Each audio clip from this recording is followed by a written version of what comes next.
objeto. SCP-229 Clasificación del objeto. Euclid Procedimientos especiales de contención. Ningún dispositivo eléctrico de ninguna clase está permitido dentro o en un rango de 30 metros del área de contención.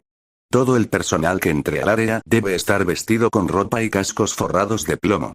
Cualquier cosa que se encuentre infestada por SCP-229 debe ser incinerada inmediatamente, y el hollín y ceniza resultantes deben ser contenidos /as y dispuestos /as según el protocolo XJR-99. El área de contención está compuesta por un cubo vacío de granito, 18 centímetros de espesor, 8 metros de lado, con una puerta y una esclusa. Estas operan sin componentes eléctricos, y estarán hechos de madera o piedra, si es posible. Todo organismo infestado por SCP-229 debe ser incinerado inmediatamente.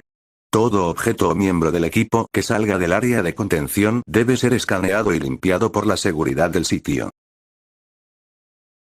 Descripción: SCP-229 parece ser una masa de alambres y cables.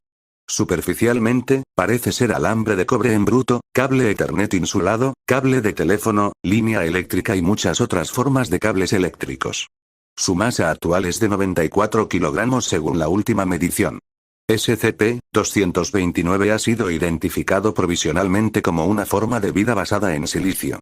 SCP-229 es un parásito altamente invasivo, atacando todo lo que lleve consigo incluso una baja cantidad de corriente eléctrica. SCP-229 crecerá varios centímetros cada hora, y formará conectores para adherirse a otras fuentes de electricidad, enchufes de pared, conectores USB, etc. SCP-229 también se enlazará a sí mismo en líneas eléctricas y cables ya existentes si no hay conexiones disponibles. SCP-229 parece alimentarse de electricidad. SCP-229 parece volverse inactivo cuando no está en presencia de una fuente de electricidad. Cualquier corriente eléctrica en un radio de 30 metros, sin importar qué tan pequeña sea, causará inmediatamente que SCP-229 crezca en dirección a la electricidad. Aún se investigan cuestiones relacionadas con la posible inteligencia y órganos sensoriales de SCP-229.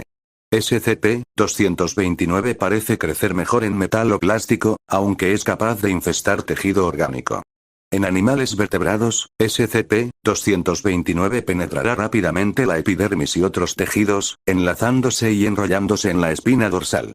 SCP-229 entonces crecerá a lo largo de los tejidos nerviosos y hasta el cerebro, adjuntándose e infestándolo al cabo de unos pocos días. Este proceso parece ser extremadamente doloroso, y puede causar un comportamiento muy errático. Cuando el sujeto infestado está a punto de morir, SCP-229 saldrá del cuerpo perforando la piel y atacando estructuras cercanas, repitiendo el ciclo.